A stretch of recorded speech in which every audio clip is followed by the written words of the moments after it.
Ella se llamaba María en las cartas que nadie leyó, pero en la casa de los Valverde era solo la voz baja que decía «Sí, señora», mientras sus manos aprendían el mapa de la piel de una niña, el olor del talco, la curva de la oreja que guardaba secretos.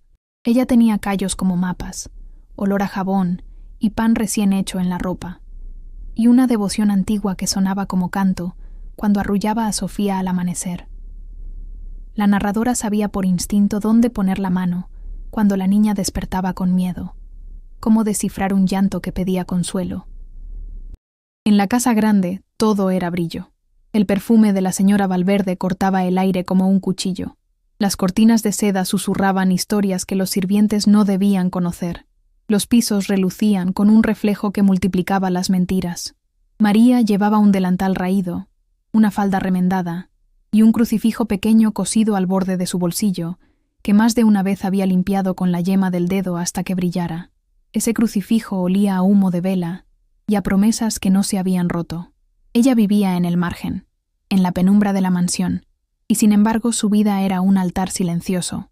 Preparar el desayuno con manos que sabían medir el amor en cucharadas, atar el lazo de la niña como si sujetara un corazón, leer cuentos con voces que dibujaban reinos donde la injusticia no existía. Desde fuera, los vecinos la veían barrer la vereda, ver la trenza oscura asomando por detrás del delantal, y murmuraban historias que evolucionaban como setas en noches de lluvia. Las viejas del barrio, con sus manos llenas de costuras y rencores, repetían su nombre en voz baja, a veces compasiva, otras con la lengua afilada por el hambre de chismes. La señora Valverde era una escultura viviente de orgullo, tacones que marcaban sentencias en la madera, gafas que refractaban la verdad, pañuelos que ocultaban sonrisas calculadas. Tenía una manera de ordenar la casa que era un rito de humillación. Nombraba las tareas como veredictos, y en cada gesto recordaba a María su lugar. «Limpia esto», decía, y la palabra caía como una losa. Había símbolos en cada sala. Un crucifijo dorado colgado en la entrada que miraba desde arriba con indiferencia, cuadros de hijos que no eran de verdad, y un jardín impecable donde las manos humildes recogían hojas ajenas. El contraste dolía, el perfume caro frente al sudor del trabajo, la seda contra el saco remendado, la risa de los invitados contra el silencio de las ollas que esperaban su turno. En las tardes de tormenta, cuando la lluvia golpeaba los cristales como una batería furiosa, María se sentaba en la cocina y escuchaba la casa respirar. Su corazón era un tambor que nunca tuvo la oportunidad de aprender a gritar. La injusticia se tejió como una tela fina y mortal, sin que al principio nadie notara la hebra que la iniciaba. Fue en una tarde de celebración, un banquete para presumir amistades, donde las copas tintineaban como campanas de acusación. Aquella mañana, Sofía había hecho un dibujo en el comedor con lápices robados de la caja de la señora. Un dibujo simple, una familia al sol con una figura al centro que tenía el delantal. La niña lo había pegado en la nevera con orgullo. María lo veía cada vez que abría la puerta para sacar la leche.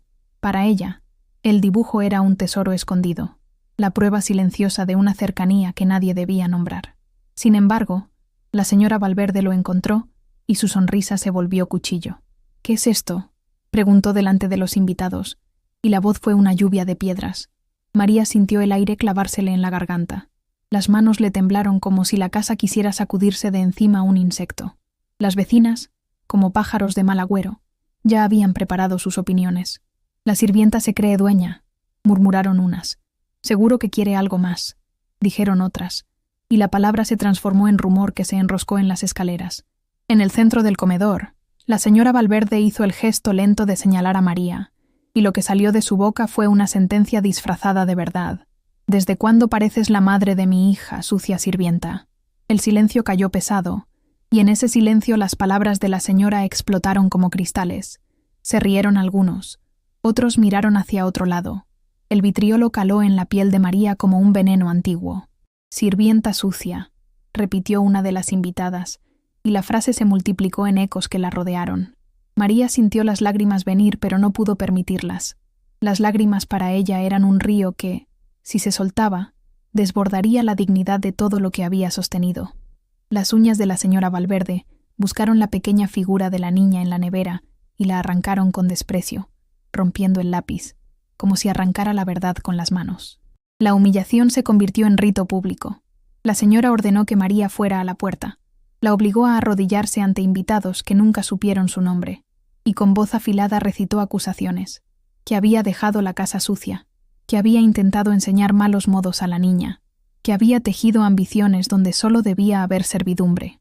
Alguien lanzó la palabra ladrona, sin pruebas, y la sala se llenó de miradas que buscaban confirmar la fábula.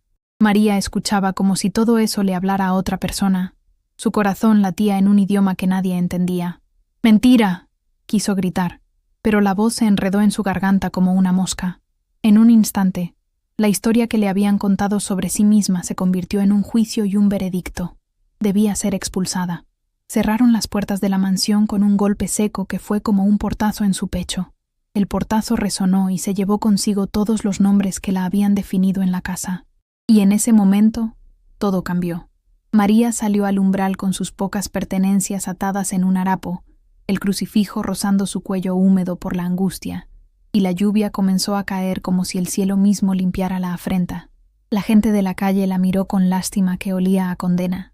Las vecinas, ojos brillantes de satisfacción, contaron versiones aún más crueles con la precisión de quienes construyen historias sobre la miseria del otro. María caminó sin rumbo, cada paso un latido que dolía. Al final de la cuadra encontró una puerta entreabierta de la iglesia, y allí, sobre los escalones, abrió las manos en un gesto que era al mismo tiempo ruego y rezo. «Señor», murmuró en voz baja, y su monólogo fue una oración convertida en diario. «Señor, si me ves, no permitas que me rompan sin razón. Si me das fuerzas, que las use para sostener a quien no puede defenderse. Si tengo que caer, que no se rompan los sueños de una niña». Sus palabras eran pocas, pero cada una era una piedra lanzada contra el muro de la injusticia. Dormiría esa noche con el frío pegado al cuerpo, con la lluvia como techo, sintiendo la ciudad respirar cruel. Sus lágrimas, que había contenido como represa, se convirtieron en un río que mojaba sus mejillas, y la memoria de la casa la golpeaba con imágenes. La risa de la niña, el olor a harina en la mañana, el delantal perfumado con lavanda. En la oscuridad, la mente le devolvía la escena del dibujo roto, y en su pecho una pregunta la carcomía.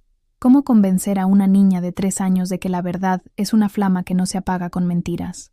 Mientras tanto, la señora Valverde cerró ventanas y persianas, segura de haber ganado la batalla de las apariencias. La ciudad susurraba, la injusticia reposaba sobre almohadas de satén y se presentía victoriosa. Pero la vida, como los ríos, encuentra grietas por donde abrirse. Al final de la noche, cuando el viento llevaba historias y zapatos mojados, se oyó una voz pequeña que corría con pasos de miedo y esperanza. Sofía, con su camisón empapado, llevó en la mano el último lápiz que quedaba, y con los ojos grandes como 2 lunas, dijo lo que nadie esperaba. «Ella es mi mamá». Un grito que rompió cristales, un refugio de verdad en medio de la tormenta. El sonido se clavó en el silencio como una flecha. La frase flotó, suspendida, entre la lluvia y la calle desierta. Los pasos se detuvieron. La mansión dejó de dormir por un segundo. ¿Quién gritó? ¿Qué significa eso? La noche respondió con un viento que trajo cerrado de puertas y miradas inquisitivas. María, empapada, miró hacia la figura diminuta que corría hacia ella, y antes de que pudiera responder, el portazo de la casa se cerró otra vez como un telón. La historia no estaba resuelta. La verdad aún debía enfrentarse a la crueldad de los poderosos, y la pregunta que quedaba en el aire era tan cortante como la lluvia. ¿Qué revelará una niña cuando su corazón, puro y sin trampa, pronuncia lo que los adultos temen? Si quieres saber qué ocurrió después, qué heridas dejó aquella exclamación de una niña y qué semillas de esperanza germinaron en el barro, quédate cerca y escucha con el corazón abierto. La voz de Sofía rasgó la noche como una campana, y por un segundo todo el mundo se volvió hacia la calle. María, empapada, con el crucifijo pegado al pecho como un talismán húmedo, vio a la niña correr hacia ella con el camisón pegado al cuerpo y el lápiz apretado entre los dedos como si fuera una espada. El perfume caro de la señora Valverde se colaba por la puerta entreabierta y olía a traición. Los tacones de la señora marcaron el suelo como sentencias, mientras las ventanas escupían miradas que ardían. La señora, con la sonrisa que era un cuchillo, surgió en el umbral y gritó órdenes que tenían la frialdad de una sentencia. Que nadie permitiera que esa sirvienta sucia volviera a acercarse a su hija. La humillación, que ya había sido sembrada, creció como una hiedra venenosa. Algunos invitados, que antes habían brindado con copas que tintineaban a manera de campanas, se acercaron curiosos a mirar el cuerpo de María, como si fuese un espectáculo previsto. «¿Qué pretende esta mujer?», murmuró una de las vecinas, con la lengua afilada por la costumbre de construir tragedias sobre la miseria ajena. Otra escupió la palabra «ladrona», como se escupe un tabaco. La señora Valverde arrebujó a Sofía de los brazos de María con un gesto teatral y, ante la mirada de la niña que ahora temblaba, dijo en voz alta acusaciones que no eran más que telarañas, que María había intentado usurpar su lugar, que enseñaba a la niña modales impropios, que robaba talentos y sueños. El jardín, testigo mudo y pulcro, fue cerrado como si se pudiera encerrar la verdad detrás de setos recortados. Un portazo, otro portazo. La puerta se cerró con un golpe seco que fue un martillazo en el corazón de María. El sonido rebotó en la noche, y la lluvia, antes cómplice, se convirtió en verdugo que lavaba su cuerpo sin limpiar la afrenta. La escena escaló en humillación, porque las pequeñas crueldades se hicieron ritual. La señora ordenó que se recorriera la casa para comprobar la culpabilidad de María. La nana encargada, con ojos de quien teme perder su propia sombra, tocó con dedos inquisidores el delantal remendado. La personó como si fuera una mercancía defectuosa. Leyeron su vida como quien lee una lista de faltas. Nunca diligenció esto. Nunca supo agradar. Siempre hablaba con la niña como si fueran iguales. Una de las invitadas, que siempre llevaba pañuelos listos para animar venganzas, comenzó a contar historias de sirvientas ambiciosas, que terminaban mal. Su voz era un cuchillo que decía nombres como si fueran cuentas por cobrar. María intentó explicarse, pero las palabras se le enredaron. En su interior, una oración creció como un latido. «Señor, no dejes que me destruyan sin razón». Su monólogo fue una pena que no buscaba compasión sino justicia, una plegaria que sonaba a diario escrito en secreto. «Yo, María, no pedí esto. Yo solo protegí una mano que parecía de cristal». Sus lágrimas, que habían sido río escondido, se volvieron corriente y empaparon el harapo donde llevaba sus pocas pertenencias. El crucifijo, rozando la piel, olía a cera y a promesas antiguas. La violencia simbólica alcanzó su punto más bajo cuando, frente a vecinos que ya formaban coro de acusación, alguien sugirió llamar a la policía como se llama a un verdugo para ejecutar una sentencia social. Un hombre del servicio, con la cara pálida y las manos temblorosas, marcó el número. El sonido del teléfono fue como un látigo y, al instante, la expectativa se transformó en espectáculo. María fue rodeada por miradas inquisitorias, esas miradas que se creen jueces, mientras la pequeña Sofía, con los ojos hinchados de miedo, repetía una y otra vez: «Ella es mi mamá, ella es mi mamá». La repetición de la niña era una campanada de verdad que resonaba y hacía eco en las paredes de la mansión. Algunos, entre el gentío, se taparon la boca ante la posibilidad de que la inocencia de un niño derribara el orden impuesto. Otros, en cambio, empujaban la narración hacia la humillación para no tener que ver su propio reflejo. La noche ofreció su escena más cruel. La policía llegó, con linternas que cortaban la lluvia y con una neutralidad oficial que sabía a indiferencia. Un oficial bajó del coche y, con el protocolo frío de quien cumple órdenes, pidió documentos, nombres. La señora Valverde habló con un tono que mezclaba lástima y triunfo, como si estuviera denunciando una mancha social. María no tenía papeles que probaran la profundidad de su amor. Solo tenía el dibujo roto en la memoria, la trenza apretada en la esperanza, el olor a pan en la ropa. Los agentes registraron su nombre en un libro que olía a tinta y a formalidad. La apartaron del grupo y la interrogaron sin suavidad. Las preguntas eran pinchazos y las respuestas pocas palabras lanzadas al vacío. Un vecino, sin embargo, con la mirada menos contaminada por la envidia, dijo en voz alta algo que fue una pequeña grieta en la muralla. La niña gritó al salir. Dijo que la señora había roto el dibujo. La frase se perdió entre los murmullos, como una hoja que el viento se lleva, pero a alguien encendió una chispa. En esa noche de puertas que se cerraban y voces que se alzaban, la caída de María fue total y pública. La obligaron a irse de la mansión, otra vez. y cuando sus pies tocaron el barro de la calle, sintió la humillación golpear su espalda como un látigo. Las vecinas se acercaron con frases venenosas y con panes envueltos en láminas de falsa compasión. «Que no vuelva a intentarlo», dijo una. «Siempre habrá gente que piense que puede subir», susurró otra, y la voz se convirtió en sentencia.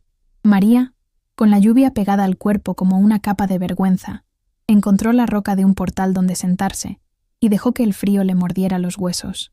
Su monólogo interno se hizo más fuerte, una oración convertida en testamento. «Señor, si me quiebran, que no se rompan los sueños de la niña. Si me pisan, que mi silencio sirva de puente para su verdad». Habló en voz baja, palabras quebradas que eran un mapa de heridas. Pero entre tanta humillación, la esperanza plantó sus señales, diminutas pero ciertas. Una mujer mayor del barrio, la doña que había cosido camisas y curado dolores, salió con un paraguas roto, y sin dudarlo, lo sostuvo sobre María mientras le daba un pan caliente envuelto en papel. «Aguanta, hija», le dijo con la voz como lana. No era compasión impuesta, era reconocimiento de la dignidad.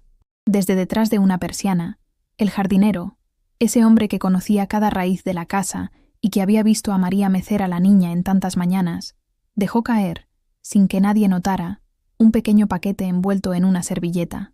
Dentro había un dibujo, uno similar al de la nevera, con la figura de una mujer de delantal abrazando a la niña. El dibujo llegó a las manos de María como un mensaje cifrado. La verdad tenía testigos que no se vendían. Una criada, la que siempre se ocupaba de las flores, se acercó con la voz temblorosa y le dijo al oído: «No estás sola». Sus palabras eran como una ramita que sostiene un pájaro cansado. Otra señal fue la mirada de Sofía, que no se dejó convencer por las palabras adultas. La niña repitió la frase una y otra vez en el umbral de la casa, con la inocencia exacta de quien no entiende pactos ni vergüenzas. «Ella es mi mamá». Sus ojos eran dos lunas llenas de certezas, y eso, por más pequeño que pareciera, empezó a mover algo en el vecindario.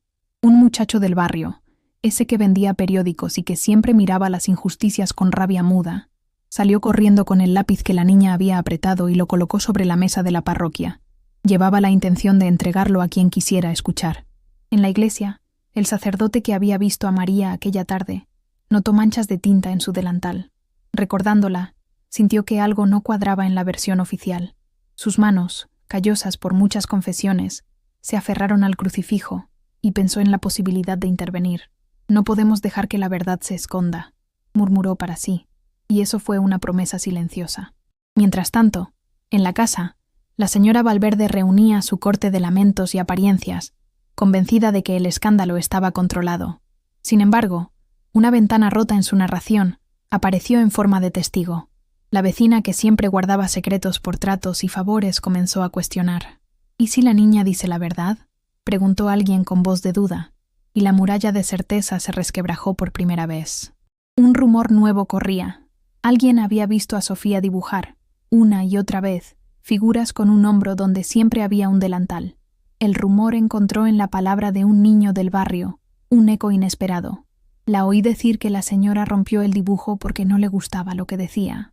La frase hizo temblar los cimientos del gesto calculado de la señora Valverde. María, sentada en la acera, sintió que cada cosa pequeña que le ofrecían era como una vela encendida en la noche. Las velas no vencen a la tormenta, pero iluminan pasos. Se limpió la cara con la manga. El crucifijo le golpeó el corazón, y en su boca brotó una exclamación que no era rabia sino resolución. «Yo lo vi, yo lo sé». Era una promesa para ella misma y para la niña. En su pecho, la fe, esa fe hecha de manos callosas y canciones de cuna, se transformó en determinación para no desaparecer. La lluvia amainó un poco, como si el cielo mismo escuchara esa palabra. Y justo cuando la noche parecía cerrar su telón más oscuro, apareció una figura en la esquina de la calle, un hombre con un maletín, caminando con paso decidido. Sus zapatos golpeaban el empedrado con la medida de quien trae noticias. Nadie lo esperaba. Su llegada fue un rumor convertido en presencia. Miró a María con una mezcla entre reconocimiento y sorpresa, y dijo con voz grave: «Tengo algo que podría cambiar la forma en que cuentan esta historia». La frase cayó como una piedra en el estanque del barrio, hizo círculos que llegaban a oídos de quien creía tener el control. ¿Quién era ese hombre? ¿Qué traía en su maletín? ¿Sería un abogado? ¿Un periodista? ¿Un pariente olvidado que reclama la verdad? El portazo que la señora Valverde dio al verlo anunciarse resonó en la calle como la antesala de un juicio, que ya no sería solo de risas y cuchicheos. Y en ese instante, cuando la lluvia volvió a intensificarse y la niña apretó la mano de María, quedó una pregunta clavada en la noche. ¿Hasta dónde llegará la verdad si unos pocos se atreven a hablarla en voz alta? ¿Hasta dónde llegará la verdad si unos pocos se atreven a hablarla en voz alta? Esa pregunta quedó flotando como humo en la calle mojada, cuando el hombre del maletín se acercó con pasos que no pedían permiso. Su abrigo olía a tinta fresca y a palabras escritas en papeles que podían cambiar destinos. María lo miró con los ojos hinchados, la ropa pegada al cuerpo por la lluvia, el crucifijo caliente contra la carne como una promesa que aún latía. La niña, Sofía, se escondía tras la figura de la mujer mayor que la había sostenido con un paraguas rota, y sus manos pequeñas apretaban el lápiz como si fuera la única espada contra el silencio. El hombre abrió el maletín con cuidado ceremonial y mostró una carpeta, fotos, una carta amarillenta, un acta con sellos y, entre ellas, un papel doblado que olía a tinta vieja y a verdades escondidas. No podía quedármelo más tiempo, dijo con una voz que parecía pesar sobre cada palabra. Esto lo encontré en un cajón del despacho de la señora Valverde, entre recibos y entradas de teatro. La gente que se había reunido alrededor, vecinas, el muchacho del kiosco, el jardinero que había dejado caer el paquete sin que nadie lo notara, se acercó como si fuera un conjuro, rostros iluminándose con la posibilidad de que la mentira fuera solo una máscara. María sintió que su corazón, ya cansado, daba un salto. La primera revelación surgía como una brasa entre la lluvia. La carta estaba dirigida a María, con una letra que parecía una caricia y un sello que decía «Privado». En el papel, con trazos firmes, se leía una petición de perdón y un nombre que la dejó sin aire. «Si algún día lees esto, tú sabrás la verdad de tu hija. Yo la cuidé, pero no pude nombrarla». No hacía falta decir más. Fue como si el mundo hubiera retrocedido un paso y ahora viera una grieta en la pared del relato que la señora Valverde había construido. Alguien murmuró: ¿una adopción secreta? Otra voz, menos inocente, dijo: ¿y si hay cómplices? La lluvia dejó de ser solo agua para convertirse en testigo que limpiaba pero también exponía. En ese instante, María pensó en las noches de cuna, en las arrugas de la frente de la niña cuando tenía pesadillas, en el dibujo pegado a la nevera que ahora parecía ser la llave de algo más grande. Sus manos, aún temblorosas, tocaron el papel y una frase se clavó como un cuchillo y una cuchara a la vez. Si algún día la buscan, no la entregues. Que su verdad salga del pecho de la niña. Era una sospecha que abría puertas y cerraba culpabilidades. ¿Había sido la señora Valverde quien por orgullo o necesidad había arrebatado la verdad y la había cosido a su propia identidad? La posibilidad hizo que la calle contuviera la respiración. «¡Esto cambia todo!», exclamó el hombre con el maletín. Y por un segundo, la palabra verdad pareció más real que el perfume que la señora Valverde llevaba como una armadura. Y en ese momento, todo cambió de nuevo, pero no en favor de la inocencia, porque el poder tiene manos largas y mentiras más organizadas que la verdad misma. Antes de que el documento pudiera ser leído en voz alta, antes de que el sacerdote pudiera levantar la vista de sus manos callosas y decir una palabra que fuera justicia, la señora Valverde apareció en el umbral vestida de su coraza. Un abrigo que olía a madera pulida y a billetes, con tacones que marcaban el ritmo de una condena ya escrita. Sus ojos eran dos carbones encendidos de ira y control. Al ver la carpeta entre las manos del hombre, su rostro se endureció y, con la facilidad que tienen los que no conocen la culpa, inventó una nueva historia con la precisión de un cirujano de apariencias. Acusó al hombre de invasión, de hurto. Dijo que esos papeles le pertenecían por derecho y que habían sido sacados sin permiso, que se trataba de documentos privados que un indiscreto había sustraído para difamarla. Su voz fue una marea que volvió a inundar la escena. Las vecinas que ayer habían mostrado compasión ahora se plegaron a su figura como gaviotas que siguen al barco más fuerte. El muchacho del kiosco, que había creído en la chispa de justicia, bajó la cabeza porque el precio de sostener la verdad a veces era tener que enfrentarse al látigo social. El jardinero, que había dejado su testimonio, fue llamado por la señora al día siguiente y persuadido con promesas de salario. La mujer mayor que ofreció el paraguas fue recordada por deudas antiguas y prefirió no dar la cara. Pequeñas corrupciones, 10 y 20 favores, una red bien tejida. La reviravolta se vino encima. Los papeles fueron declarados robados y la policía, convocada de nuevo por el timbre firme de la señora Valverde, irrumpió con la neutralidad burocrática que tanto duele. Hay denuncias de sustracción de documentación privada, informó un oficial con voz de papel sellado, y antes de que alguien pudiera analizar la carta, el hombre del maletín fue apartado y sus manos registradas. El maletín le fue quitado como quien quita una manta a un hombre para ver si tiene fiebre. Los documentos fueron confiscados por formalidad, y una vez en manos de quienes podían manipular los papeles, empezaron a transformarse. La carta amarillenta, que hablaba de arrepentimiento, fue leída por el abogado de la señora y reinterpretada. Una confesión de culpa de la señora Valverde por haber permitido a una sirvienta acercarse demasiado. Un intento de salvaguardar su reputación mediante la colocación de la niña en su hogar. Era una lectura que invirtió los cargos.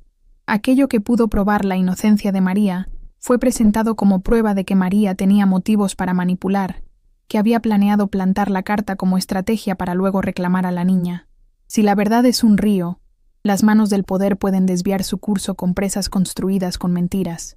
La impotencia caló más profundo cuando la señora Valverde, en un gesto teatral, mostró fotografías, o la versión que circulaba como fotografías, donde se veía a María sujetando una caja con objetos que la señora decía faltaban en la casa: una cadena, una cajita de música, el delantal con manchas de tinta. En las fotos, la mirada de María había sido cortada por el tiempo. Nadie vio el gesto tierno con el que había retirado la cadena del cuello de Sofía aquella tarde para examinarla y ver si tenía algún nombre. Nadie vio que la cajita de música había estado rota y que la había tomado para reparar la bisagra en la cocina. Las imágenes, sin contexto, se volvieron pruebas. ¡Mentira!, gritó María con la garganta rota, pero la palabra se perdió entre la lluvia y las botas lustradas que marcaban el compás de la sentencia. Los presentes, confundidos por la rapidez con la que la historia se había reorganizado, empezaron a murmurar con menos piedad que antes. «Si lo dicen las fotos, será cierto», dijo una voz que quería creer en certezas sencillas. Otra, peor, soltó la sentencia de siempre. «Nunca se sabe con las sirvientas». El rumor pesado se convirtió en veredicto. La policía, con su indiferencia protocolaria, tomó declaración. La señora Valverde habló con calma y precisión, y su abogado pidió medidas cautelares: que la niña quedara bajo la custodia de su familia, mientras se investigaba la sospecha de manipulación y hurto. Las manos que podían mover la balanza habían decidido. Sofía fue apartada de María, envuelta en un camisón que olía a madre y a abandono a la vez, y fue conducida hacia la casa con la serenidad de quien ya tiene el resultado escrito. María salió corriendo, con el corazón hecho pedazos. Llegó hasta el umbral de la puerta y se aferró a la reja. «¡Sofía!», gritó como quien invoca a un ángel, y la niña la miró una vez con esos ojos enormes que no entienden de redes ni abogados. «Ella es mi mamá», dijo la niña otra vez, con esa modestia absoluta de la verdad que no se traduce en leyes. Pero su grito esta vez no revirtió la sentencia. Los guardias, con órdenes y corazones cerrados, separaron la mano pequeña del delantal rasgado, y la reja se cerró con un portazo que sonó como la sentencia final de un juicio que nunca tuvo jurado justo. La caída de María fue total y en cámara lenta. Arrancaron de su cuello el crucifijo cuando la registraron. Se lo quitaron con la misma crudeza con que se arranca una cruz de madera de la pared de una casa pobre, y en el acto se llevó con él la última protección tangible que le quedaba. Le quitaron el harapo donde guardaba sus pocas pertenencias y lo dejaron en el suelo, como si fueran migajas de una vida que no merecía ser recogida. Los vecinos que antes le habían dado migajas de pan, ahora la miraban como a una cosa averiada, con compasión a medias y miedo completo. Las palabras que antes ofrecían consuelo se transformaron en cuchillos cuando la señora Valverde, con esa sonrisa que corta panes, dijo: «Si alguien protege la mentira, también es cómplice». Los murmullos se convirtieron en gritos lejanos, y en la calle nadie quiso acompañarla. La mujer mayor que había ofrecido el paraguas fue llamada por la policía en la noche siguiente y atemorizada por alguna insinuación sobre su pensión, prefirió no volver a salir. El muchacho del kiosco, Fue amenazado con no venderle sus periódicos si continuaba defendiendo a la sirvienta. Los pequeños actos de solidaridad fueron cortados como flores marchitas. María fue conducida a la comisaría como si fuera una criminal, interrogada con dureza sobre la carta, sobre los objetos que supuestamente había sustraído, sobre su supuesto plan para reclamar a la niña. Ella repitió lo único que era verdad. Yo soy quien le cantó, quien le lavó la frente, quien secó sus lágrimas. Sus palabras sonaron huecas contra los expedientes y las plumas oficiales. El oficial que la interrogó le habló con la distancia de quien maneja expedientes y no almas. Hay testigos que acusan, dijo, y eso fue como una sentencia que no hablaba de justicia sino de costumbre. Cuando por fin la dejaron ir, fue para llevarla a un centro de detención, a la espera de una cita con un juez que tendría tiempo y papeles para creer en la sombra del poder. Salió sin crucifijo, sin delantal, sin la cajita de música, y lo peor, sin el calor de esa niña que la había llamado mamá en la noche. La caída fue más profunda que el barro que ahora marcaba sus zapatos. Perdió la fama de honradez que, aunque pequeña, la había sostenido en la ciudad. Su nombre fue arrastrado por el barro de rumores que no preguntan. Durmió en el pavimento 11 noches, o al menos contaba en su cabeza los lunes como si fueran estrellas. No recordaba bien los días porque el frío borra las horas. Las manos que habían cosido camisones ahora eran manos que pedían. La boca que había cantado nanas apenas susurraba oraciones. Sus monólogos, que antes eran plegarias en voz baja, se hicieron confesión pública. Señor, si me rompen, que no se rompa mi alma por la niña. Si me quitan hasta la sombra, que mi verdad no se venda por una sonrisa mal lavada. Sus lágrimas eran ríos que buscaban el mar. La ciudad, dura y con memoria corta, siguió su ritmo. La gorguera de señoras acomodadas continuó con sus cenas y sus críticas, como si una sirvienta expulsada fuera parte del decorado. Pero la historia no terminó en la caída. En la noche, cuando la soledad parecía querer anidar en sus huesos, una voz pequeña se filtró entre las rendijas de la reja. Sofía había dibujado otra vez. Una vecina que no había sido comprada por la señora. Una vendedora de frutas con manos como asadas y ojos que no mienten. Guardó el dibujo y lo puso bajo su delantal. En el papel, con líneas torpes y verdad absoluta, una figura abrazaba a otra pequeña y, sobre ellas, alguien había pintado una casa con una puerta abierta. Esa imagen volvió a ser una chispa. El hombre del maletín, que había perdido los papeles, apareció días después en la plaza con la palabra prueba dibujada en la frente. Había contratado a alguien que guardó la copia de la carta antes de que la policía la tomara. En su mano, algo nuevo. Podríamos pedir una prueba de ADN, dijo, con esa esperanza de quien cree que la ciencia aún escucha la verdad. Pero la señora Valverde no estaba dormida.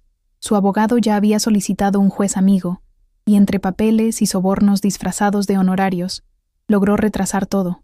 La cita para la audiencia quedó a la distancia de un mes, y en ese tiempo María debía demostrar, sin recursos, que la niña la llamaba mamá por verdad, y no por manipulación. Era una batalla en la que los recursos contaban más que la verdad. Mientras la lluvia seguía, esta vez fina y persistente como una acusación eterna, María recogió lo poco que pudo, el dibujo que la vendedora le alcanzó por una ventana de la iglesia, la mirada de la señora que todavía creía, y el rumor de que en algún lugar había una copia de la carta escondida. El hombre del maletín prometió volver con alguien que supiera de leyes, con alguien que pudiera pelear contra el oro y el poder, pero la última imagen de la noche la dejó con el sabor amargo de la espera. La puerta de la mansión se cerró en silencio, y de su dintel colgaba un lazo negro, pequeño como una declaración de triunfo. La pregunta quedó ahí, en el aire pegajoso de la lluvia. ¿Cómo puede una mujer sin recursos reclamar una verdad que lleva el nombre de su sangre cuando el mundo parece dispuesto a comprar la versión que más le conviene? Un eco contestó, lejos, con la voz de la niña. Ella es mi mamá. Y la noche se tragó la palabra como si fuera una semilla. ¿Quién escuchará esa semilla crecer? ¿Quién vendrá con la luz suficiente para impedir que se la pisoteen? El hombre del maletín apretó la carpeta contra el pecho y dijo, con la fatiga de quien sabe que la lucha apenas comienza, hay algo más, pero no puedo decirlo aquí. La lluvia subió el volumen, las puertas cerraron otra vez, y la calle quedó con las palabras colgadas como ropa al viento. El hombre cerró el maletín con la parsimonia de quien guarda un secreto que pesa más que el propio cuerpo, y la lluvia volvió a subir de volumen, como si quisiera ahogar cualquier palabra que pudiera salvar a María. Ella sintió el olor a tinta y a cuero mojado mezclarse con el hedor a lujo y a jabón caro que salía de la casa en lontananza. Las gotas golpeaban su piel como dedos inquisidores, y el crucifijo, ausente de su cuello por la crueldad de la noche anterior, se imaginó clavar frío en su pecho como una estaca de memoria. El hombre miró alrededor, midiendo rostros, buscando refugio en miradas que no se vendían, y dijo en voz baja, como quien comparte de contrabando una luz: «Lo único que puedo decir es que no te dejaré sola, María». Esa frase fue un soplo tibio en medio del invierno, una ayuda inesperada que no llegó envuelta en fanfarrias, sino en la discreción de quien sabe que la verdad se protege mejor cuando camina dentro del silencio. María, que ya no tenía fuerzas para creer en las promesas de la gente rica, sintió que algo dentro suyo, esa fe forjada en nanas y en panes compartidos, respondía con un retazo de esperanza. Y en ese momento todo cambió, pensó, porque no era lo mismo recibir una moneda de consuelo que ser ofrecida una mano para pelear. El hombre, con la carpeta apretada contra el pecho, la condujo hacia la esquina donde las farolas no miraban y las sombras servían de mantel.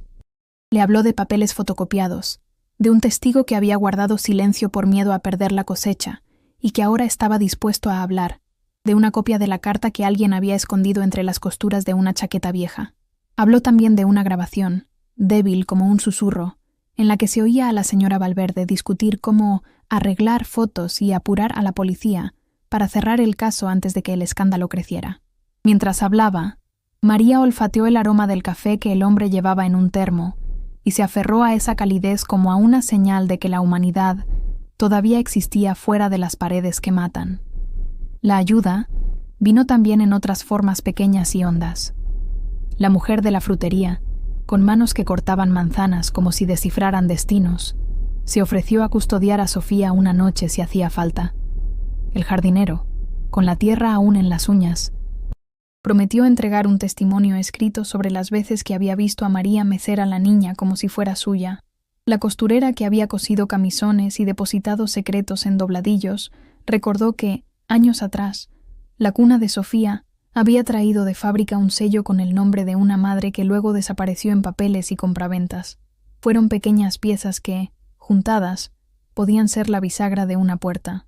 Esa red humilde se tejía con hilos de solidaridad y no con hilos de oro, y en su trama cabía un plan que olía a riesgo y a justicia. El hombre del maletín, que se presentó como abogado de causas olvidadas y labios cansados, advirtió a María que aquello que la señora Valverde había iniciado era más que un berrinche de dama ofendida. Era una conspiración meticulosa, alimentada por el dinero, por favores telefónicos y por el miedo. Ellos no solo inventaron pruebas, dijo, los han fabricado, han pagado por fotografías, han persuadido a testigos con promesas que no se pueden rechazar, y hay alguien dentro de la comisaría que ya hizo el favor de catalogar la carpeta con cuidado. Si queremos la verdad, debemos encontrar los huecos que ellos mismos dejaron. María cerró los ojos y recordó la foto donde aparecía con una caja entre las manos. No mostraba el contexto, ni la cajita rota que intentaba arreglar, ni la emoción de sostener la cadena del cuello de Sofía para leer un nombre. Las imágenes sin alma sirven a quienes tienen coraje para mentir. El hombre le habló de una ruta. Primero, recuperar las copias que aún existían fuera de los despachos oficiales. Segundo, buscar a la mujer que había escrito la carta, si es que aún vivía. Tercero, conseguir una prueba científica que no se pudiera manipular. María oyó la palabra ADN, por primera vez como quien escucha la palabra salvación, en un idioma antiguo. El término le sonó frío y al mismo tiempo lleno de promesas.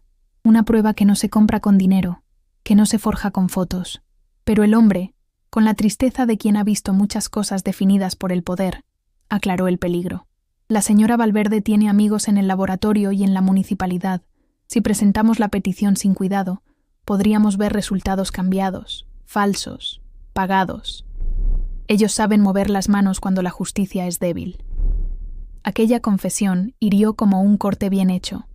La conspiración revelada era amplia. Sobornos para retrasar audiencias, llamadas a jueces que respondían con silencios cómplices, la oferta de trabajo a quienes se atrevieran a hablar y la amenaza velada a quienes hicieran preguntas. El plan de la señora no era solo destruir a María, era borrar cualquier rastro que conectara a la niña con otra verdad que pudiese incomodar su orgullo. María recordó, con la punzada del que no olvida, la carta que mencionaba un nombre no pronunciado. Si algún día la buscan, no la entregues, que su verdad salga del pecho de la niña. ¿Quién había escrito eso? ¿Quién había pedido que la verdad no fuera tejida por papeles, sino por el latido de un corazón? Esa pregunta marcó el pulso de la noche. Entre los murmullos y el olor a café, apareció una figura esperada por pocos, el sacerdote de la parroquia, con las manos manchadas de vino y la sotana marcada por la lluvia. Dijo sin rodeos que la Iglesia no podía ser cómplice de la injusticia y ofreció su archivo. Hay registros de bautismos, pedidos, memorias que no aparecen en los expedientes, murmuró. Sus ojos, 2 luceros cansados, parecían sostener una mirada que había visto demasiadas verdades pisoteadas. De su bolsillo sacó una fotocopia de una factura olvidada, un recibo de un hospital, la firma apenas visible, una dirección que no concordaba con la historia oficial. La conspiración de la señora Valverde se tambaleaba porque, como toda construcción mentirosa, tenía costuras mal cosidas. El abogado propuso alimentar la evidencia con testimonios de quienes no podían ser sobornados. La mujer de la frutería, el jardinero, la costurera, el muchacho del kiosco que había guardado el lápiz, la vecina que no había claudicado ante las amenazas. Propuso también, con moderación, la búsqueda de la copia de la carta que el hombre dijo tener antes de que la policía la confiscara. Mientras trazaban el plan, la lluvia amainó de golpe, como si el cielo también quisiera escuchar la estrategia. El olor del barro, de la fruta, del pan que alguien ofreció a María, se mezcló con el perfume rancio de la mansión como 2 mundos que se rozan sin entenderse. María, en su monólogo íntimo que era a la vez oración y diario, susurró: «Señor, dame la fuerza para hablar, dame la lengua para nombrar la verdad, dame la paciencia de quien espera un milagro que no siempre llega». Su voz era un hilo que ataba viejas promesas. La noche se cerró con un acuerdo sencillo y arriesgado. Presentarían una solicitud formal para una prueba de ADN en un laboratorio imparcial que el abogado conocía, pero antes necesitaban pruebas que obligaran al juez a aceptar la petición sin la posibilidad de manipulación, pruebas documentales y testimonios que quitaran de la mesa la excusa del fraude. Sin esos elementos, la señora Valverde volvería a mover sus piezas y a convertir la justicia en teatro.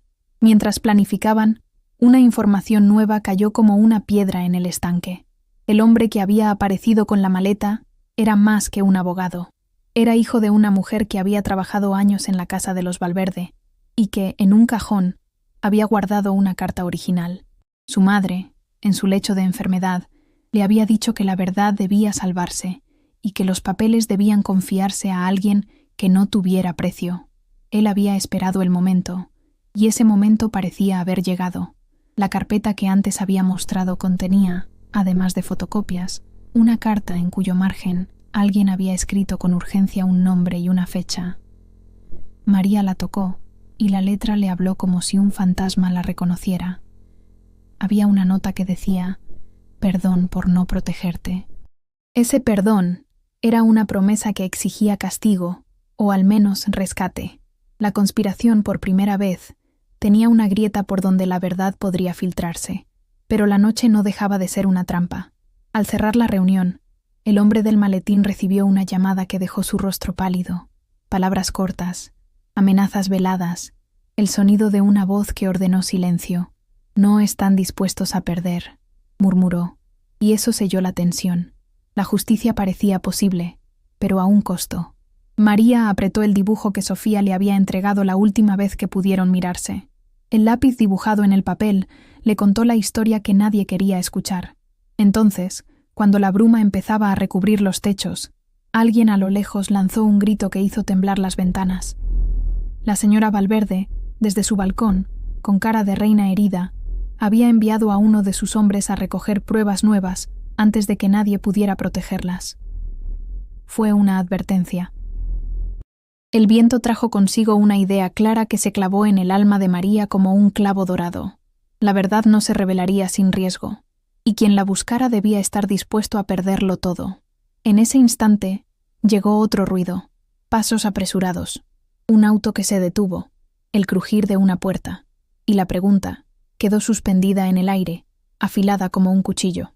Si el precio de la verdad es la seguridad, ¿hasta dónde se está dispuesta a llegar para recuperarla? ¿Qué habrías hecho tú en mi lugar? ¿Qué habrías hecho tú en mi lugar? María no respondió con palabras al principio. Respondió con el acto lento de quien recoge las piezas de su propia vida esparcidas por el barro.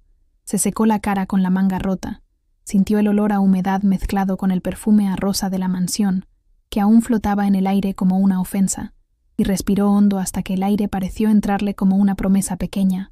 Su monólogo, una oración al mismo tiempo que un juramento, se deslizó entre los dientes. Señor, dame lengua y mano para que la verdad salga, no por mi orgullo, sino por la niña. Sus palabras eran pocas, pero cada una sonó como una piedra lanzada contra la pared de silencio. El abogado del maletín, con la carpeta contra el pecho, y la lluvia aún rezumando de su abrigo, propuso avanzar esa misma noche. Una revisión rápida a los lugares donde las copias podrían haberse quedado, una llamada discreta a alguien que aún tenía miedo, pero también algo de vergüenza. Fueron pasos que olían a peligro y a esperanza, a café tibio y a tinta fresca. El sacerdote ofreció la sacristía como cuartel de operaciones. La mujer de la frutería prometió vigilar la niña si hacía falta. El jardinero se comprometió a traer una nota escrita sobre lo que había visto. Todo ello era pequeño frente al tamaño del enemigo, pero las redes humildes se tensaban con la fuerza de quien no tiene dinero y sí coraje. Mientras tanto, en la mansión, la señora Valverde hacía su rito de reparación, cadenas telefónicas, susurros en salas alfombradas, llamadas que sonaban a órdenes y no a preguntas. Su perfume, enroscado en pañuelos, era ahora la fragancia de la urgencia. Los tacones marcaban decisiones, y la casa, que tanto había sido altar de apariencias, se movía como un cuerpo que se prepara para un combate de palabras y papeles. Y en ese momento, todo cambió otra vez, porque el hombre del maletín, con la temblorosa calma de quien guarda un último as debajo de la manga, sacó de su cartera una cinta de audio, pequeña, con la etiqueta escrita a mano. Febrero, conversación.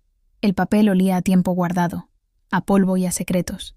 El sonido de la cinta al ser colocada en el reproductor de la parroquia crujió como una hoguera vieja. Todos se inclinaban sobre el aparato. La lluvia fuera golpeaba el tejado como un público que contiene el aliento, y la cinta comenzó a devolver voces. Al principio fue ruido, pasos, una taza que se deja en la mesa. Luego una voz que los metros de silencio no podían negar. Era la señora Valverde, clara como el cristal y afilada como un filete, hablando con alguien cuyo nombre no se alcanzaba a distinguir en la estática. «No podemos permitir que aquella carta salga», dijo con la autoridad de quien compra silencios. «Si la gente llega a saber que yo la cuidé sin declararla, todo se viene abajo». Se oyó después la respuesta de otra voz, nerviosa, humilde, que murmuró excusas. La señora no dejó espacio para la duda. «Haz lo que te pido.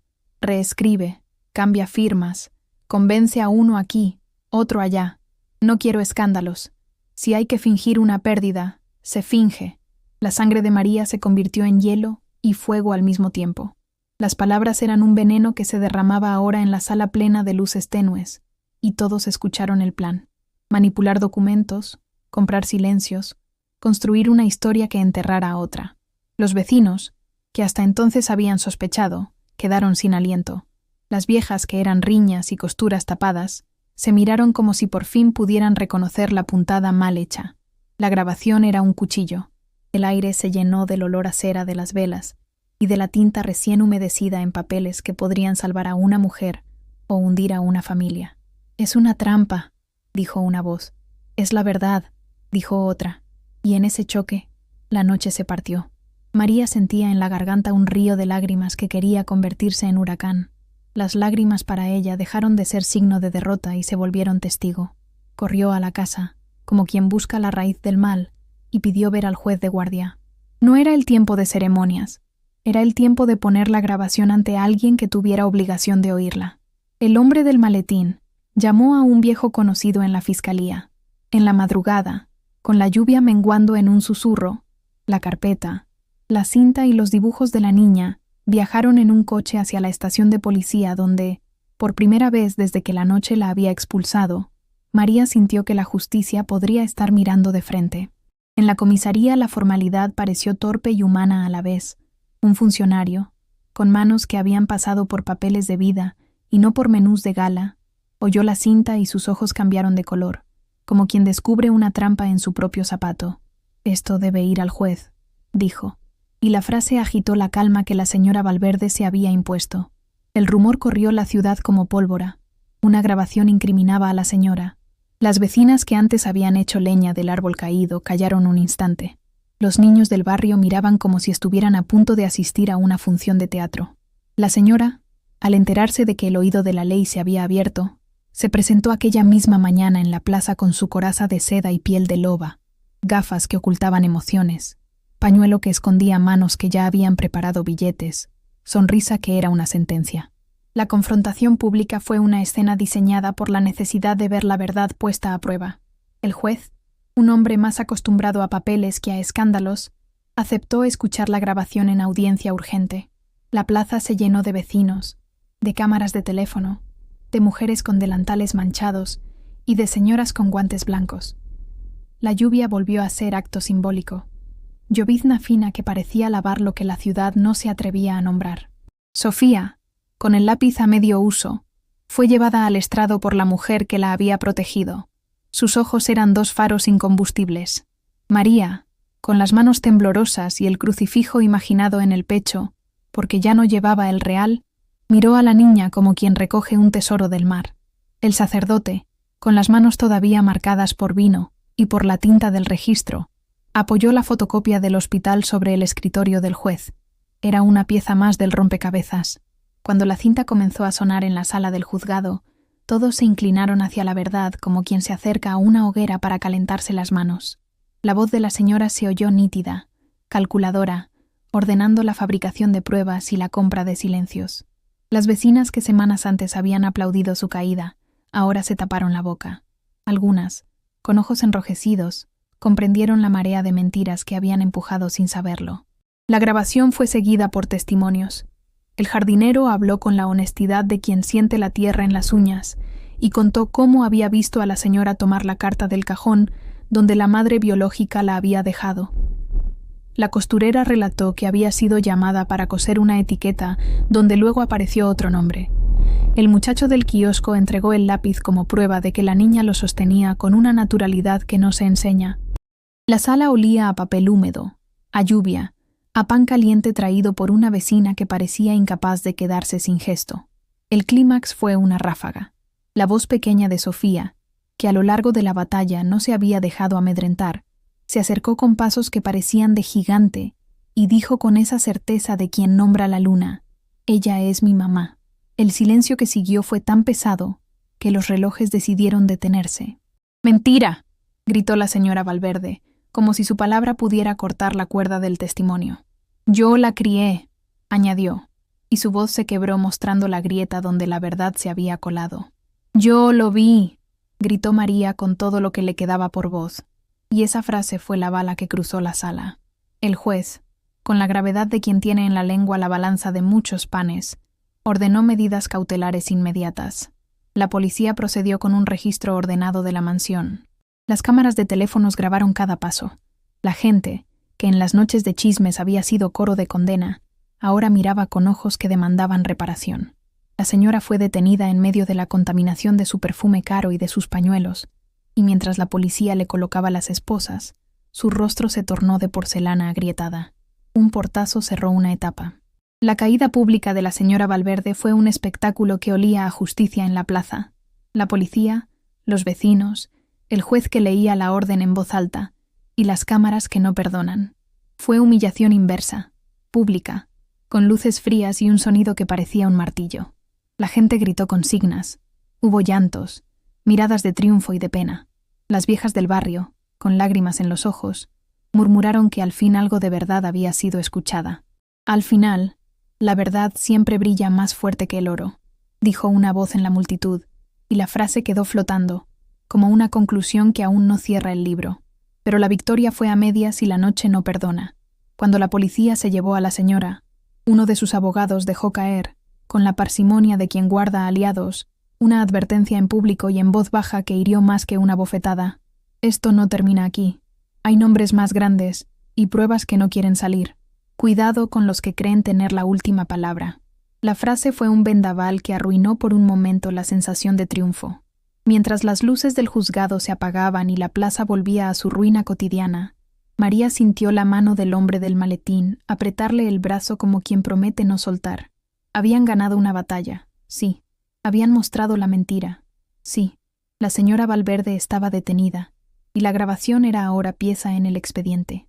Pero en su corazón, donde los cantos de cuna todavía dormían calmos, se encendió una sospecha fría. ¿Quién había hecho las llamadas desde la mansión para alterar laboratorios? ¿Quién compró a voces en la comisaría? Alguien en la sombra todavía movía piezas. La noche cerró con una imagen que persistirá. Sofía dibujando otra vez, con el lápiz apretado, bajo la luz amarilla de una farola. Su figura pequeña trazaba una casa con la puerta abierta, y sobre el papel, la palabra mamá, repetida como un conjuro. María miró ese dibujo y le prometió con los ojos: no te dejaré. Pero mientras el juez firmaba la orden de protección y la policía iniciaba la custodia temporal de la niña, un sobre sin remitente fue dejado en manos del hombre del maletín. Lo abrió con dedos que no temblaban, pero que sí estaban atentos. Dentro había una foto nueva, una foto que no debía existir. Una imagen borrosa de alguien entrando en el laboratorio municipal la semana anterior con una caja bajo el brazo. En el reverso, una nota escueta: no todo lo que sube, cae. La frase fue cuchillo que abrió otra herida. La multitud todavía vociferaba afuera. El juicio seguía su curso, pero la nota dejó claro que la red no estaba rota, solo herida. María apretó el dibujo contra el pecho, sintió la lluvia secarse en su cara, y su monólogo fue un susurro que podría ser un reto o una plegaria. Si me piden perderlo todo por la verdad, que así sea, pero no permitiré que me arrebaten a mi niña, ni que la verdad sea vendida nuevamente.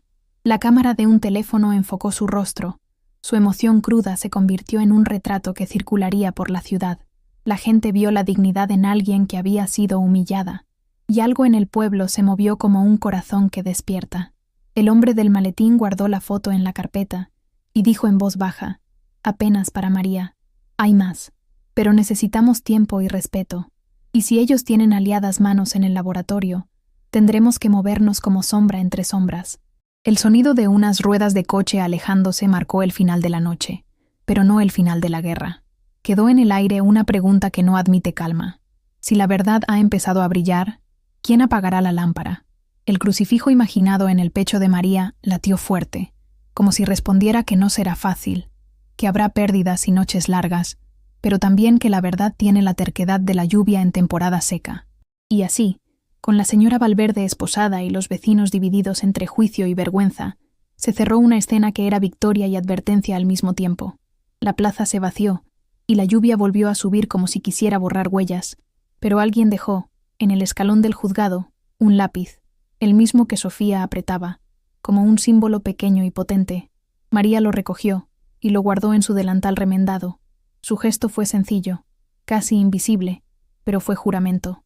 En la penumbra quedó una última imagen, una silueta, al otro extremo de la plaza, que no aplaudió ni gritó.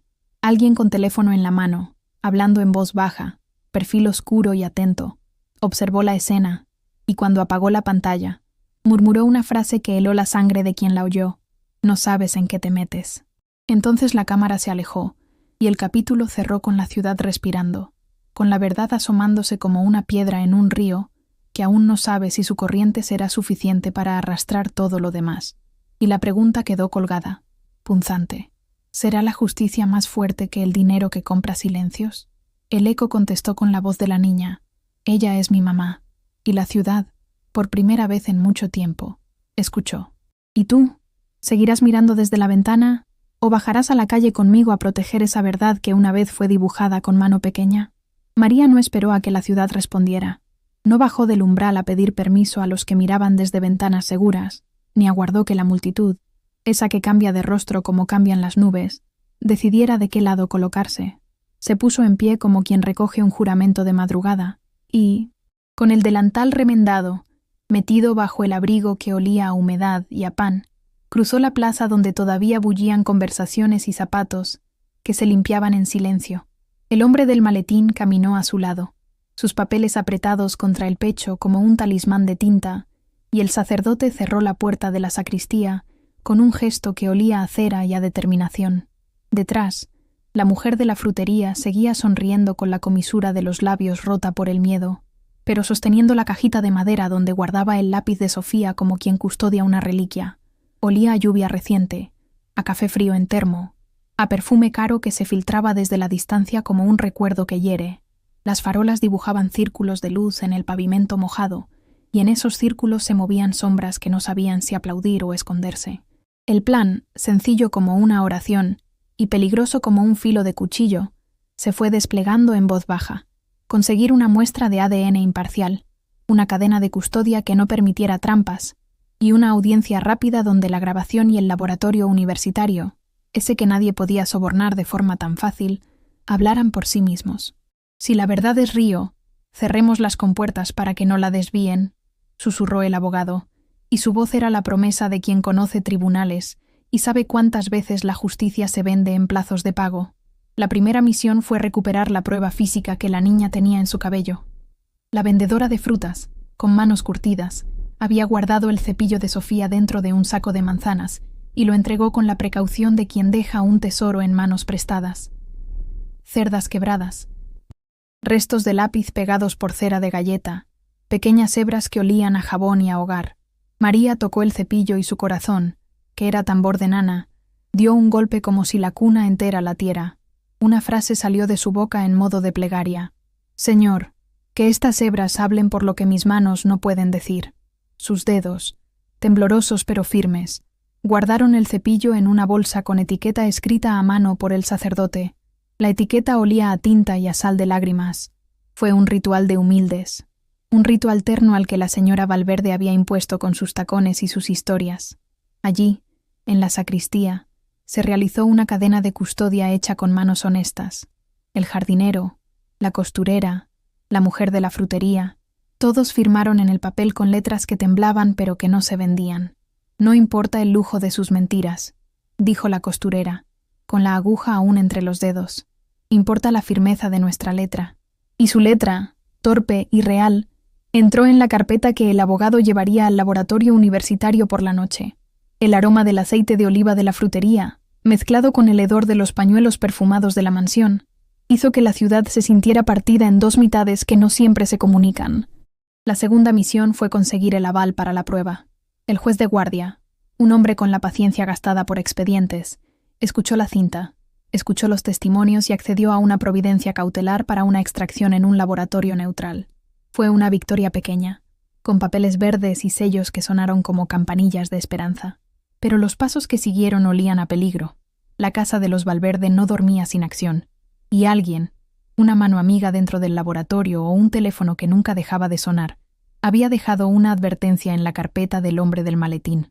No están dispuestos a perder, había dicho la voz en la llamada. Aún así, la noche en que se acordó la extracción de ADN fue clara. La plaza estaba casi vacía, las persianas bajas, y la luna asomaba como una moneda blanca. María, envuelta en su abrigo, entró al laboratorio acompañada por el sacerdote como garante moral, el abogado como garante legal y el jardinero como testigo. El olor químico del lugar, la luz fría, el zumbido de las máquinas, todo eso contrastó con la calidez del recuerdo de Arrullos. Nunca había estado en un sitio así, y hasta el silencio le parecía tejido con números y confidencias. Una técnica de bata blanca recibió la muestra, primero unas hebras del cepillo, luego, con permiso del juez y del tutor legal que representaba a la niña, una suave frotación con un hisopo de la mejilla de Sofía, la niña que, con su lápiz clavado en la mano como una bandera, miraba el mundo con ojos que no piden permiso. Cada paso fue documentado con fotografías, sellos, firmantes que no podían ser comprados, y la sensación de que algo puede sostenerse cuando funciona la honestidad. La muestra fue sellada en un tubo pequeño que olía a plástico nuevo y a posibilidad. El tubo fue entregado en mano a un catedrático de genética que no conocía a los Valverde y que, cuando miró el cepillo, dejó caer en voz baja: «La cadena no se rompe si la hacemos entre gente que no se vende». Esa frase sonó como un himno. Las horas que siguieron fueron de espera que pesa como losas. María caminó por las calles con las manos heladas, con la garganta seca pero el corazón encendido. Repasó en voz baja su monólogo, esa oración que era su mapa y su defensa. Señor, si me pides cruzar fuego, guíame con la lengua. Si me pides perder, que al menos pierda en pie. Sus palabras, susurradas como un rosario, fueron recogidas por la noche y por unos pocos vecinos que, uno a uno, regresaban a sostener la olla caliente de esta historia. A medianoche, el teléfono del abogado sonó con un timbre que cortó la ciudad. El resultado parcial estaba listo. No era la sentencia final, pero sí un soplo que abría la garganta de la verdad. Había compatibilidad entre el material genético de Sofía y material encontrado en el cepillo. Era un indicio que necesitaba confirmación, pero la palabra compatibilidad fue como un rayo de luz en un cuarto oscuro. María sintió que sus lágrimas, ese río que tantas veces había contenido, se transformaban en sal que le lavaba el alma. Sus manos se apretaron sobre el abrigo y dijo sola, «Lo sabía», pero no gritó, porque la verdad se celebra en voz firme, no en estruendo. A la mañana siguiente la audiencia fue convocada de urgencia y la plaza se llenó otra vez. Cámaras, teléfonos, vecinos, ancianas que tejían rumores y ahora tejían solidaridad. La señora Valverde llegó con su traje como armadura, sus guantes como escudos, y una sonrisa que no quería ceder ni en la derrota. Su abogado, ese que conocía pasillos y susurros, intentó dilatar la entrada de la prueba. Alegó que la cadena de custodia había sido vulnerada, que todo estaba contaminado. Fue el momento para el clímax.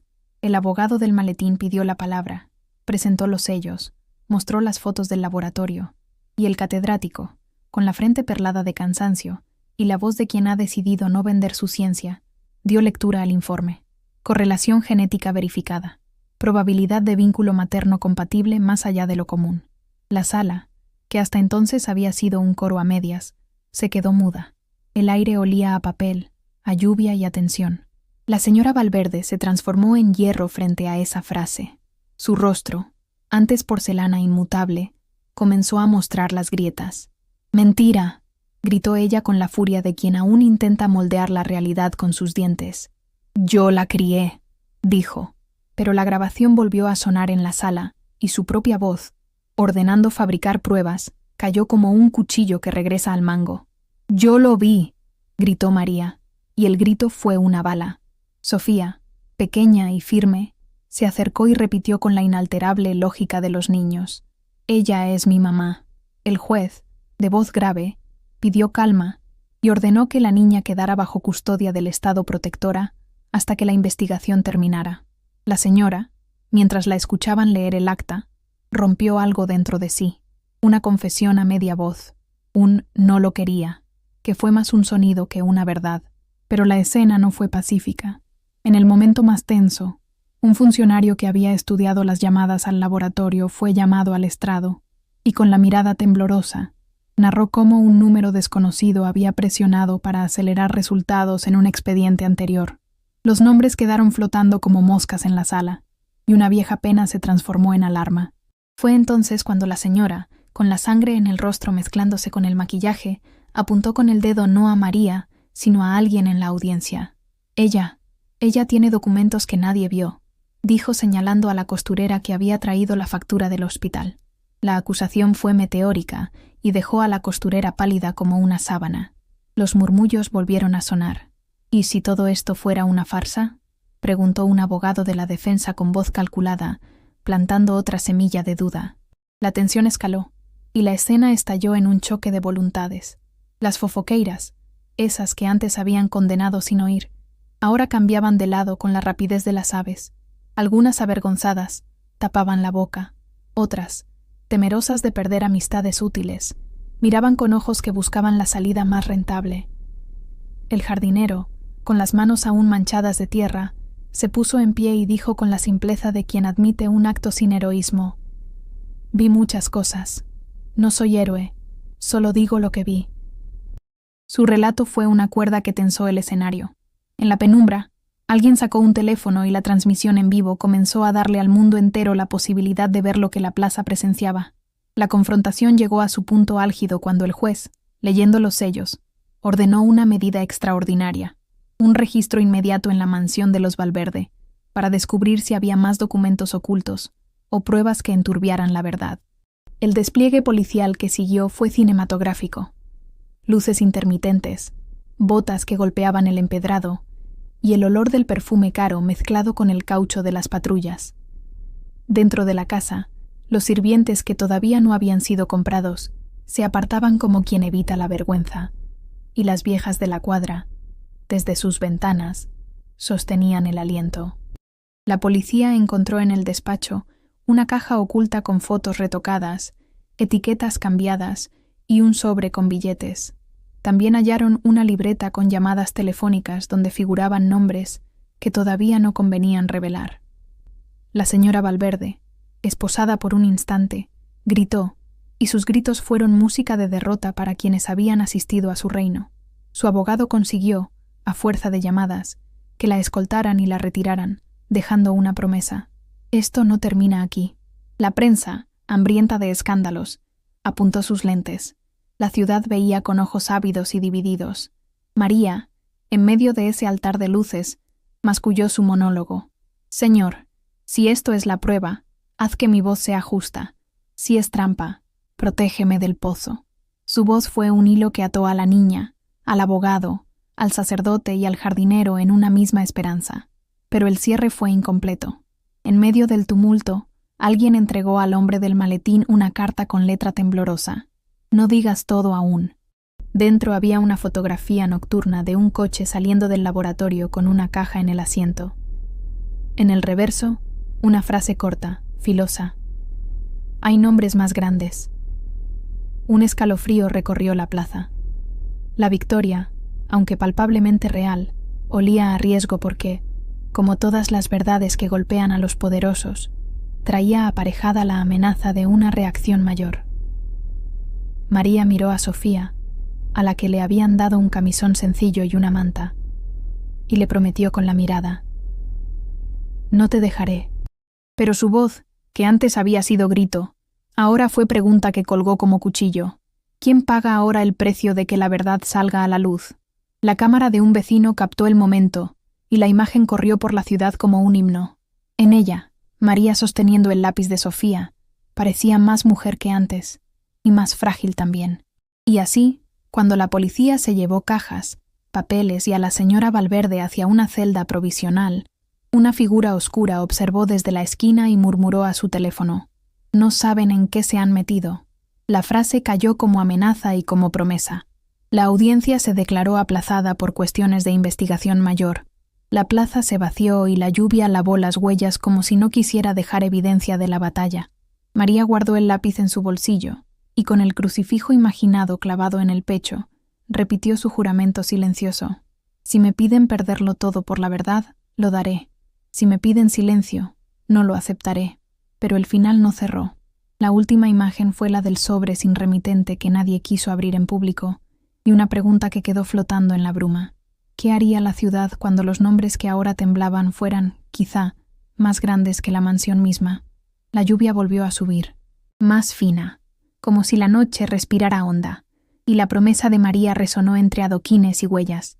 La verdad ha comenzado a andar, pero aún faltan muchas puertas por abrir. ¿Te bajarás a la calle conmigo a sostenerla? ¿O volverás a mirar desde la ventana con el calor seguro del que no arriesga nada? Ella escuchó la sentencia como quien oye llover, después de una sequía larga, pasos que vuelven a casa. La narradora, con la voz de quien sabe contar noches sin almohada, dijo en tercera persona que María sintió el barro de la plaza asentarse bajo sus botas como juramento nuevo. El olor a tinta y a café se mezcló con el perfume caro que la justicia había humedecido. La señora Valverde fue llevada entre luces frías y cámaras que ya no le compraban la sonrisa. Sus tacones dejaron de marcar sentencias y comenzó a marcar penitencias. En la audiencia final, cuando la grabación volvió a sonar y las pruebas científicas cerraron la boca de las mentiras, la sala olió a papel mojado, a cera y a pan caliente traído por manos que no se rinden. «¡Mentira!», gritó ella por última vez, pero la palabra sonó hueca como un tacón roto. María, con la garganta apretada y el crucifijo imaginado clavado en el pecho, miró a Sofía, y la niña le devolvió la mirada con la verdad de los que dibujan la luna. «Ella es mi mamá», Fue la campanada que cerró el juicio. El veredicto fue claro: restitución, reparación y, sobre todo, la exposición de redes que compran silencios. La señora cayó en la vergüenza pública y en un proceso que la dejó sin la armadura de seda. La justicia no fue un relámpago que lo cambia todo de inmediato, pero abrió puertas, puertas que crujían con la lluvia y con el eco de las voces que antes habían callado. María sintió el aliento de la plaza como una gasa que le cubría las heridas. No se curaron todas de inmediato, pero dejaron de sangrar en el ánimo colectivo. En los días que siguieron, la reconstrucción fue lenta y olorosa a cosas humildes: el cepillo recuperado, el dibujo que Sofía pegó de nuevo en la nevera, la trenza que volvió a peinarse con manos que ya no temían ser señaladas. Los vecinos, a veces con vergüenza, otras con orgullo, empezaron a limpiar su propio espejo moral. Las fofoqueiras que antes vendían sentencia comenzaron a coser mantas para la guardería que María soñaba abrir. El sacerdote abrió la sacristía como un refugio de papeles y de promesas. El abogado del maletín siguió siendo sombra y guía, y el jardinero plantó un rosal en el frente de la casa de la plaza, para recordar que la verdad florece aunque la tierra haya sido pisoteada. María habló pocas veces en público. Sus monólogos fueron rezos, diarios que dejaba en la cocina y que decían: Señor, dame manos para construir, lengua para no odiar, ojos para ver la bondad cuando regrese. En las noches, cuando la lluvia golpeaba los cristales y recordaba aquellos portazos como cajas que se cerraron sobre su vida, se permitía una frase corta y potente: yo lo vi. Fue suficiente. La economía la golpeó. No todo se arregla con justicia. La humillación dejó huellas en los trabajos que podía conseguir, pero la comunidad tejió una red de panes y favores. La frutera le dio un puesto en la mañana, la costurera le pagó con retazos para vender, y con sus manos tejió mantas que la ciudad compró para ayudarla. Con el tiempo puso en marcha un pequeño centro donde cuidaba niños y contaba historias, un lugar que olía a galleta y a jabón, donde las nanas volvieron a ser himnos de noche. Sofía, protegida por la ley y por el cariño, regresó a los brazos de María en un encuentro que olía a besos y a lápiz. La niña creció con el dibujo de la puerta abierta colgado en la sala. El lápiz que siempre apretó se convirtió en talismán y en testigo de que la inocencia puede ser ley. La señora Valverde, en la cárcel y luego en procesos de reparación social, vivió su caída como una máscara que se descuelga. Hubo, con los años, un gesto inesperado. Una carta de disculpa redactada con manos que ahora temblaban en la noche. María la leyó una tarde de otoño, con la lluvia como música de fondo, y su monólogo interno fue duro y claro. El perdón no borra, libera. Decidió ofrecer una palabra que no fuera compasión falsa ni venganza. Ofreció una posibilidad de redención controlada por la ley y por la necesidad de no repetir el daño. Hubo murmullos, hubo voces que la llamaron ingenua. Hubo otras que, más sabias, dijeron que el perdón sana más a quien lo da que a quien lo recibe. La ciudad, que se partió en dos por miedo y por coraje, aprendió a mirar distinto. Los tacones dejaron de ser sentencia absoluta y se convirtieron en símbolo de que el poder también cae cuando la verdad se organiza. El centro de María creció como un rosal podado, no sin espinas, pero con brotes nuevos cada primavera.